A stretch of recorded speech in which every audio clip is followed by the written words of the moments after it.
नमस्कार दोस्तों, the global आई में आपका स्वागत है। आज हम बात करेंगे भारतीय वायुसेना यानी आईएएफ के सामने खड़े एक बड़े खतरे की। एक ऐसा खतरा जो आने वाले 10 सालों तक भारत के लिए सिरदर्द बन सकता है। मामला है चीन के कथित 6 जनरेशन के स्टील्थ फाइटर जेट J-50 का और भारत के जवाबी project advanced medium combat aircraft यानी AMCA में हो रही देरी का। भारतीय वायुसेना को चीन की एयर पावर के सामने एक महत्वपूर्ण तकनीकी कमी का सामना करना पड़ सकता है।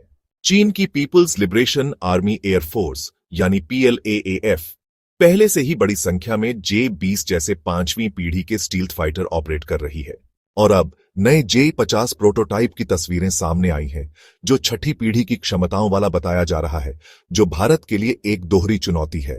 यह एक ऐसा खतरनाक दौर होगा जब भारत के पास चीन पर कोई स्पष्ट तकनीकी बढ़त नहीं होगी, जिससे हमारी निवारक क्षमता यानी डेटरेंस पर असर पड़ सकता है। चीन जिस J-50 को विकसित कर रहा है, उसकी डिजाइन और फीचर्स पर कई चर्चाएं हो रही हैं। माना जा रहा है कि इसमें tailless design, blended wing body और बेहतर स्टेल्थ शेपिंग जैसी खूबियां होंगी। साथ ही इसमें आर्टिफिशियल इंटेलिजेंस, लंबी दूरी की मिसाइलें और हाई टेक सेंसर लगाए जा सकते हैं।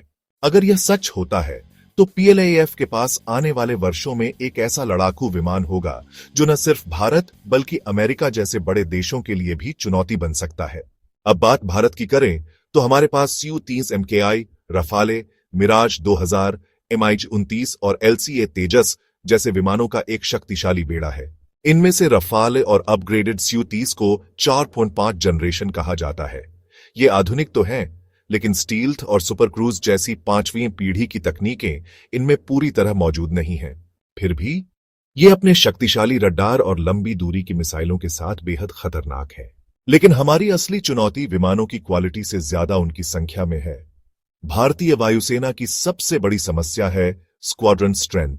आज आईएएफ के पास केवल 31 स्क्वाड्रन हैं, जबकि 2 मोर्चों पर खतरे को देखते हुए कम से कम 42 स्क्वाड्रन की जरूरत है।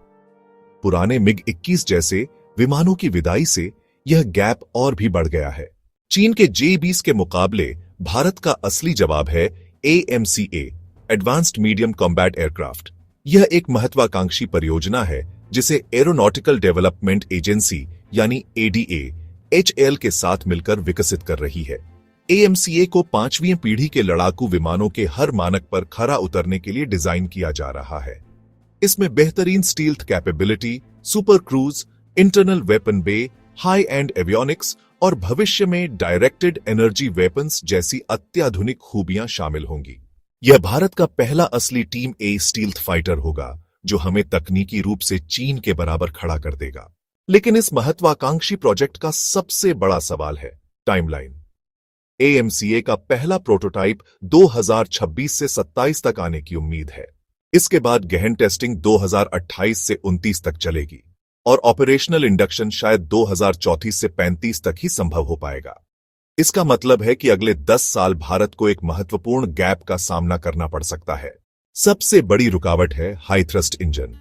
भारत अभी भी विदेशी कंपनियों जैसे फ्रांस की सैफरन या ब्रिटेन की रोल्स रॉयस के साथ पार्टनरशिप फाइनल करने की कोशिश में है। बिना पावरफुल इंजन के AMCA समय पर उड़ान नहीं भर पाएगा।